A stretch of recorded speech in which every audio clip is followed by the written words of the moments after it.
నిజ నిర్ధారణకు అంతిమ నిర్ణయం DNA టెస్ట్. ఉన్నది ఉన్నట్లుగా వాస్తవాలను శోధించి వివరించే మన DNA టీవీ, మన రాష్ట్రం, మన ఛానల్.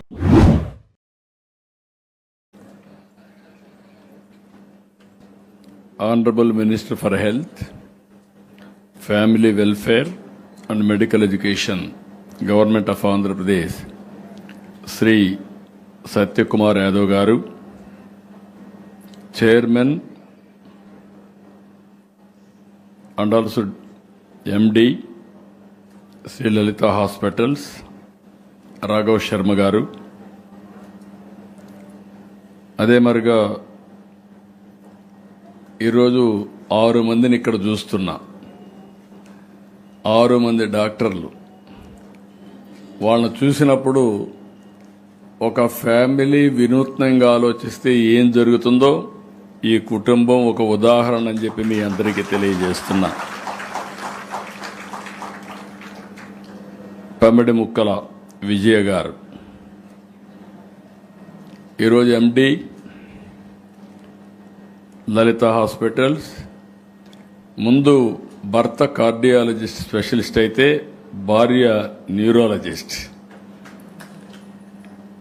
ఇంకా అనురాగ్ ఎండి లలిత హాస్పిటల్స్ కార్డియాలజిస్ట్.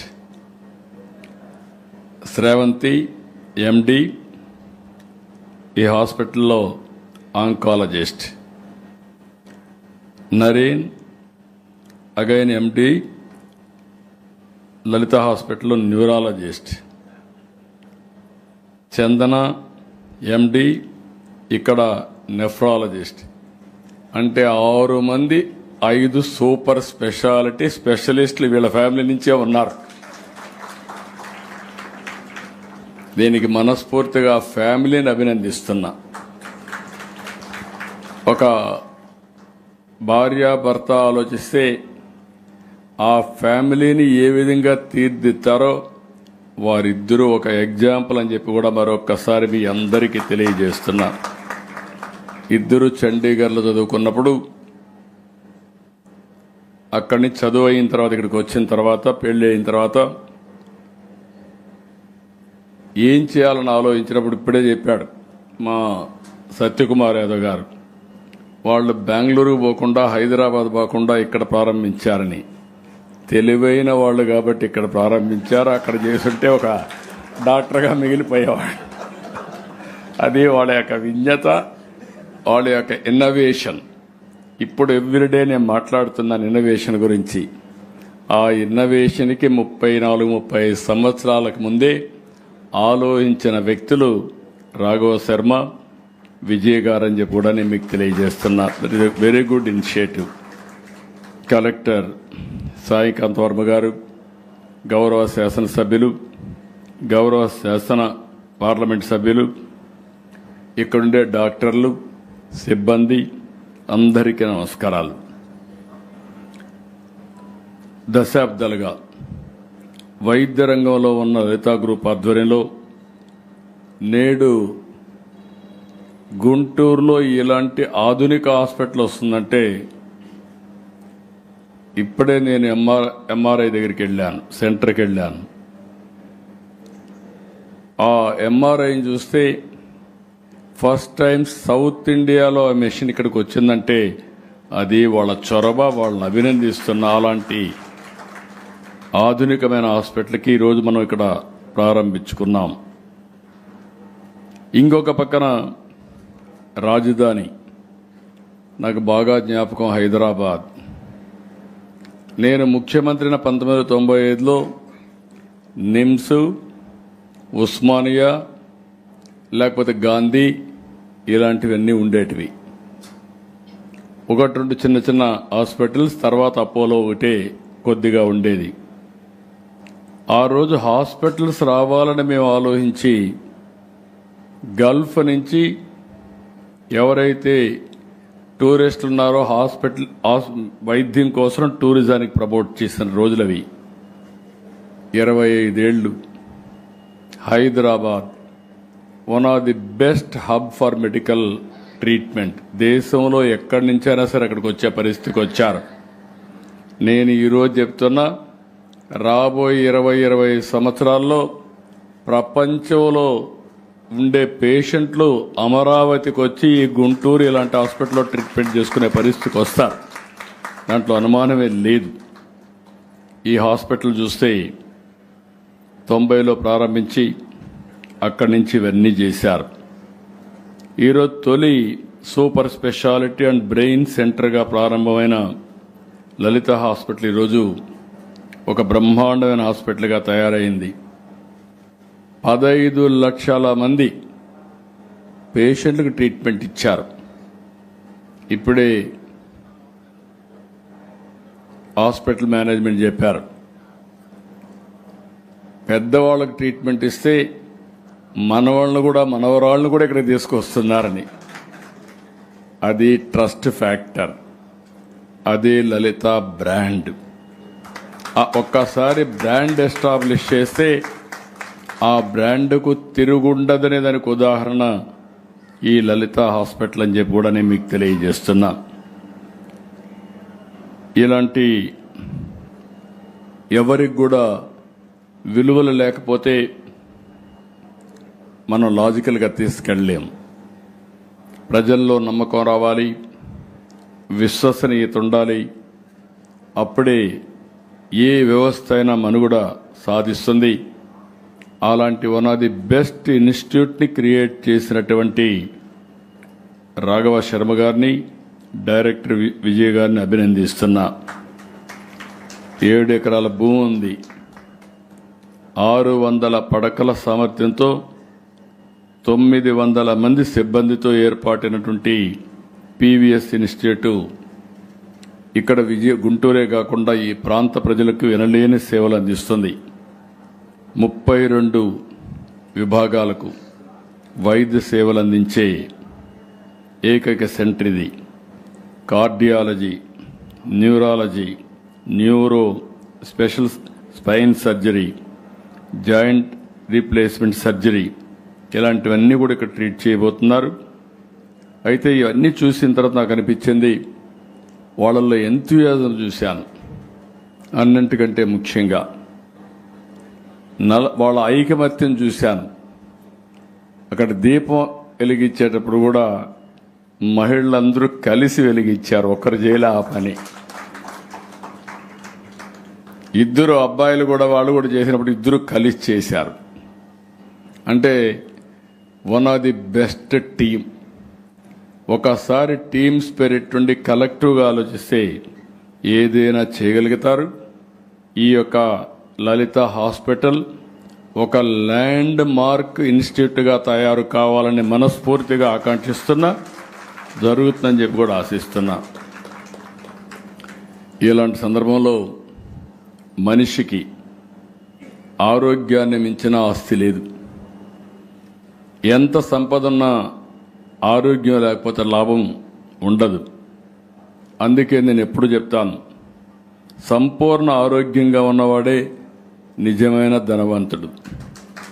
1000 కోట్లున్నా, పదవులున్నా, ప్యాలెస్లున్నా, కోటలున్నా ఆరోగ్యం లేకపోతే ఉపయోగం లేదు. Healthy citizens build a healthy nation. నేను ఎప్పుడూ చెప్పేవాడిని, ఇక్కడ డాక్టర్స్ ఉన్నారు, మీకు చెప్పాలి ఒక మాట. నా దగ్గరికి డాక్టర్లు వచ్చేవాళ్ళు, మమ్మల్ని ట్రీట్ చేసేవాళ్ళు. నేను ఎప్పుడూ వాళ్ళకు ఒక అడ్వైజ్ చేసేవాడిని, మమ్మల్ని ట్రీట్ చేసే ముందు మీ ఆరోగ్యాన్ని జాగ్రత్తగా చూసుకోమని నేను చెప్పేవాడిని. అంటే doctor is the worst patient. ఈ విషయం మీరు గుర్తుపెట్టుకోవాల్సిన అవసరం ఉంది. అందుకనే ఈరోజు మేము సంజీవని ప్రాజెక్ట్ తీసుకొచ్చాం. ఇది కంప్లీట్ హెల్త్ కేర్ ప్రోగ్రామ్. నేను మనస్ఫూర్తిగా మా యొక్క మంత్రిని కూడా అభినందిస్తున్నా. నేను ఆయన రాజకీయ నాయకుడు, ఆల్ ఇండియా లెవెల్లో తిరుగుతూ ఉండేవాడు. ఎమ్మెల్యే అయ్యారు, మంత్రి అయ్యారు. ఈయన ఇంత శ్రద్ధ పెడతాడా అనుమానం వస్తే ఈరోజు చూసిన తర్వాత మాత్రం అనూహ్యంగా పనిచేస్తున్నాడు. చాలా శ్రద్ధ పెట్టడం కాకుండా టెక్నాలజీ కూడా అర్థం చేసుకుంటున్నాడు, సబ్జెక్ట్ అర్థం చేసుకుంటున్నాడు, మెరుగైనటువంటి వైద్యం కోసం పనిచేస్తున్నాడు. మనస్ఫూర్తిగా మీ అందరి తరపున ఆయన్ను కూడా అభినందిస్తున్నా. ఇక్కడ సంజీవని ఫస్ట్ టైం ప్రపంచంలో డిజిటల్ హెల్త్ రికార్డు ప్రాజెక్ట్ తీసుకొస్తున్నాం. పేరు కూడా సంజీవని. సంజీవని అనగానే రాముడు లక్ష్మణుడు గుర్తొస్తారు. ఆ రోజుట్లోనే లక్ష్మణుడు మూర్చపోతే మీకు అవన్నీ చెప్పక్కర్లేదు. ఇంకా కడాన సంజీవని మొక్కు కావాలంటే హనుమంతుడికి ఏం దేవాలని తెలియకుండా పర్వతాన్నే తీసుకొస్తారు. అది పెట్టి మీరు పూజ చేస్తూ ఉంటారు. అందులో నుంచి సంజీవని తీసి ట్రీట్మెంట్ ఇచ్చారు, లక్ష్మణుడు బతికించుకున్నారు. ఇప్పుడు నా ప్రయత్నం కూడా అదే. ప్రపంచంలో ఉండే నాలెడ్జ్ని బెస్ట్ ప్రాక్టీస్ తీసుకొచ్చి మీ ఇంటి దగ్గర మీకు అందించే ఏర్పాటు చేయడం కోసం ఈ సంజీవని ప్రాజెక్ట్ వస్తుంది. ఇందులో ప్రివెంటివ్, ప్రిడిక్టివ్, క్యూరేటివ్ విధానానికి శ్రీకారం చుడతాం. దీనివల్ల మీరు ఒక్కసారి చూస్తే హాస్పిటల్కి రావాల్సిన పని కూడా అనవసరంగా తగ్గిపోతుంది. వచ్చినా కూడా అపాయింట్మెంట్ ఫిక్స్ అవుతుంది. ఏ కన్సల్టెంట్కి మీరు అపాయింట్మెంట్ కావాలన్నా ఏర్పాటు చేస్తాం.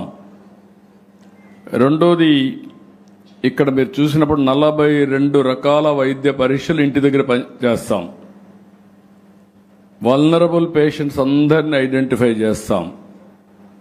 అక్కడి నుంచి గైడెన్స్ స్టార్ట్ అవుతుంది.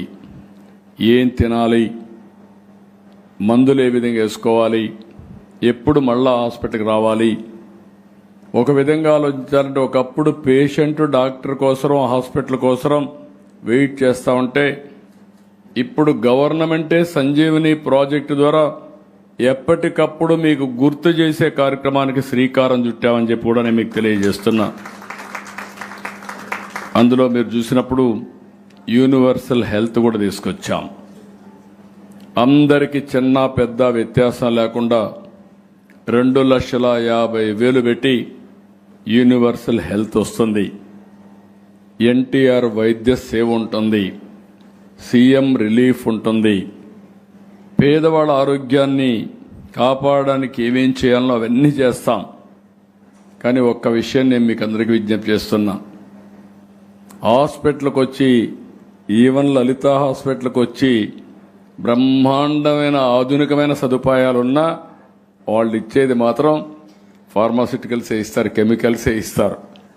ఆ విషయం మీరు గుర్తుపెట్టుకోవాలి. ప్రాబ్లం వస్తే ఇమ్మీడియట్గా క్యూర్ చేస్తారు, కానీ కట్ చేస్తే మన బాడీనే కట్ చేస్తారు.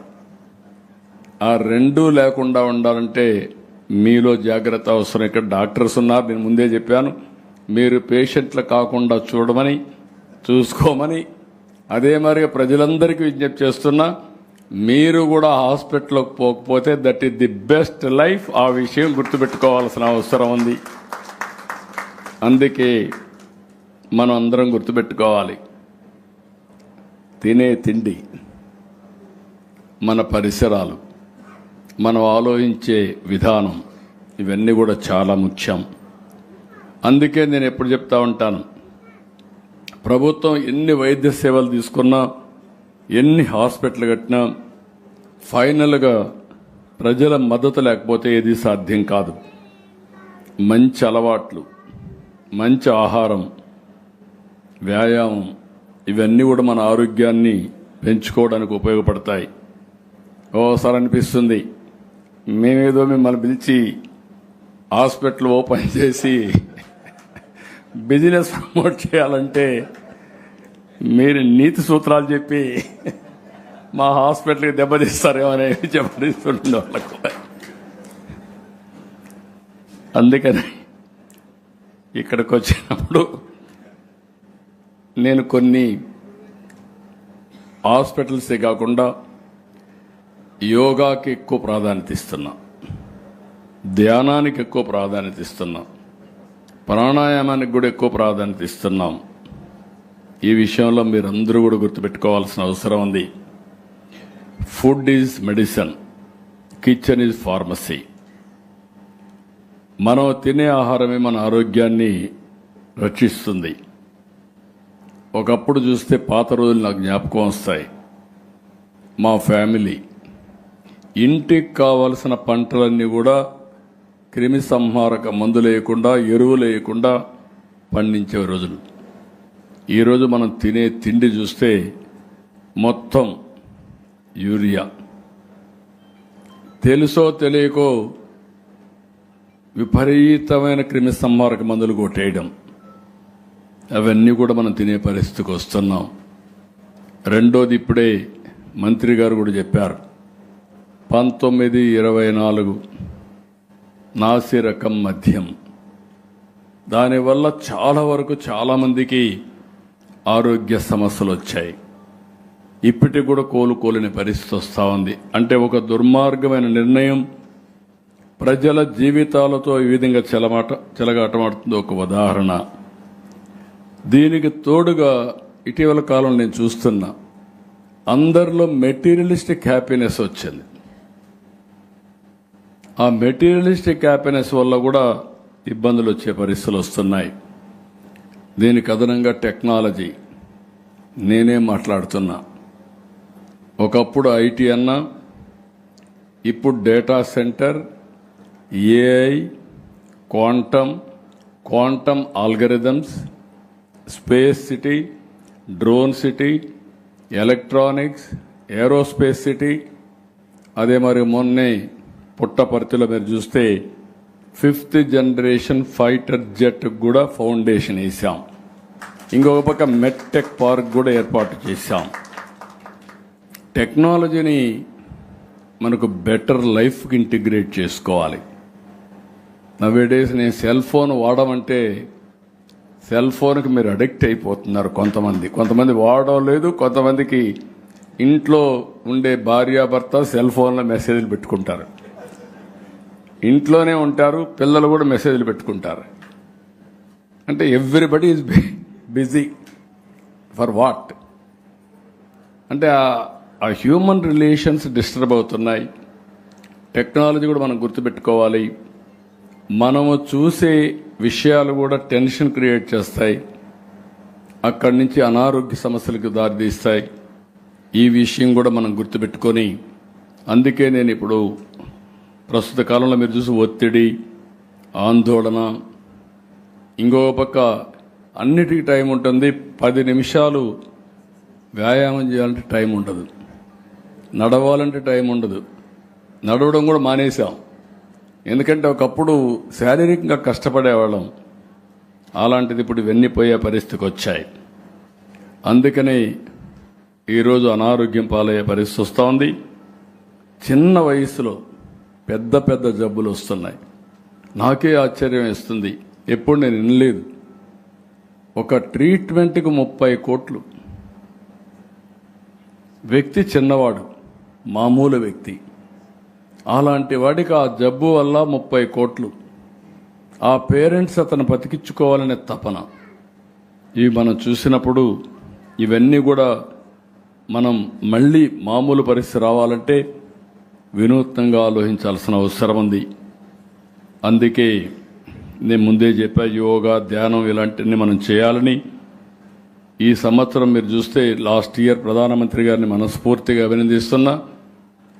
ఆయన మోడర్నైజేషన్ ప్రమోట్ చేయడమే కాకుండా యోగా, ధ్యానం, లేకపోతే నేచురోపతి, ఆయుర్వేద ఇవన్నీ కూడా ప్రమోట్ చేస్తున్నారు. పోయిన సంవత్సరం మనం యోగా ఆంధ్రప్రదేశ్ బ్రహ్మాండంగా చేసి గిన్నీస్ రికార్డ్స్ వచ్చాయి. ఈ సంవత్సరం కూడా 14 రోజులు ప్రాక్టీస్ చేసి ఈ నెల 21వ తారీఖున అమరావతిలో ఏదైతే కృష్ణా నదీ తీరంలో, నదీ తీరమే కాదు ఆ ఫ్లైఓవర్ పైన యోగా చేయించి 25,000 మందికి యోగా చేయించాలనుకుంటున్నాం. ఇది ఒక పెద్ద బ్రహ్మాండమైన ఈవెంట్గా తయారవుతుంది. దీనికోసం ఇక్కడే కాదు రాష్ట్రంలో అంతా కూడా చేపిస్తున్నాం. నేను లలిత హాస్పిటల్ కూడా కోరుతున్నా, మీ 900 మంది డాక్టర్లు మీ దగ్గరకు వచ్చే పేషెంట్లు కూడా యోగా నేర్పించాల్సిందిగా ఒక ప్రత్యేకమైన సెల్ ఒకటి పెట్టుకోవాల్సిందిగా మిమ్మల్ని కూడా కోరుతున్నా. మెడిటేషన్, యోగా, ప్రాణాయామం ఈ 3 చేయడమే కాకుండా మీరు ఒక పని చేయండి. అది చేసిన తర్వాత చేసిన వాళ్ళ ఆరోగ్యం ఎట్లుంది, చేయని వాళ్ళ ఆరోగ్యం ఎట్లుందో ఒకసారి అసెస్ చేయండి. నేను ఇంకొక స్టెప్ ముందుకెళ్తున్నా. నేచర్ ఫార్మింగ్, ఎరువులు క్రిమి సంహారక మందులు లేకుండా పంటలు పండించే విధానానికి శ్రీకారం చుడుతున్నాం. ఇప్పటికి 20 లక్షల ఎకరాల్లో వేసాం. ఇది లాజికల్గా తీసుకుపోవడానికి ముందుకెళ్తున్నాం. రాబోయే 3-4 సంవత్సరాల్లో 50 లక్షల ఎకరాలకు వెళ్తాం. దాన్ని కూడా ఎప్పటికప్పుడు కంపేర్ చేసుకుంటూ ముందుకు పోతామని చెప్పి నేను మీకు తెలియజేస్తున్నా. మందులతో శరీరాన్ని డ్రగ్ కంపెనీగా మార్చవద్దని మిమ్మల్ని అందరినీ కోరుతున్నా. ఆరోగ్య సూత్రాలు ఒక్కొక్కసారి చెప్తే ఎక్కవు, చెప్తానే ఉండాలి. అందులో బెస్ట్ డాక్టర్స్ మీరు కానీ రిపీటెడ్గా చెప్పగలిగితే సమాజంలో మార్పులు వచ్చే అవకాశం వస్తుంది. కాబట్టి ఈ బాధ్యత మీరు కూడా తీసుకోవాల్సిందిగా మరొక్కసారి కోరుతున్నా. నా దృష్టిలో ఆసుపత్రులు అంటే ఒక ఆలయాలు, డాక్టర్లే దేవుళ్ళు. దేవుడే జన్మిస్తే, దేవుడు జన్మనిస్తే మీరు ప్రాణాన్ని నిలబెడుతున్నారు. మీ మీద ఒక నమ్మకం. మెడిసిన్ కంటే ఎక్కువ పనిచేసేది మీ మానవత్వం, మీరిచ్చే ట్రీట్మెంటు, మీరు వాళ్ళకిచ్చే సూచనలు. అందుకనే నేను ఎప్పుడూ నా ఆలోచన ఒకటే, ఇవన్నీ చూసినప్పుడు మన సంస్కృతిలోనే ఉంది, వైద్యో నారాయణో హరి అనేది మన యొక్క సంస్కృతిలో భాగం. నా ఆలోచన ఆంధ్రప్రదేశ్ని ఆరోగ్య ఆంధ్రప్రదేశ్గా తయారు చేయాలనేది నా ఆలోచన, నా కోరిక, ఒక ఆశయం. Healthy, wealthy, happy society. ఇది రావాలంటే అన్ని వర్గాలు కలిసి పనిచేయాలి. అప్పుడే ఇది సాధ్యం. దీనికోసం మళ్ళీ ఒకసారి కోరుతున్నా, ఇలాంటి ఆధునికమైన హాస్పిటల్ కావాలి. ప్రజల్లో ఆలోచన విధానం మారాలి. కొత్త అలవాట్లకు శ్రీకారం చుట్టాలి. అప్పుడే నిజమైనటువంటి మన జీవన ప్రమాణాలు పెరుగుతాయని చెప్పి కూడా నేను మీకు తెలియజేసుకుంటూ, దానికి అందరూ సహకరించవలసిందిగా మరొక్కసారి మనస్ఫూర్తిగా విజ్ఞప్తి చేస్తూ అందరికీ నమస్కారాలు. జై భారత్, జై తెలుగు తల్లి, జై హింద్.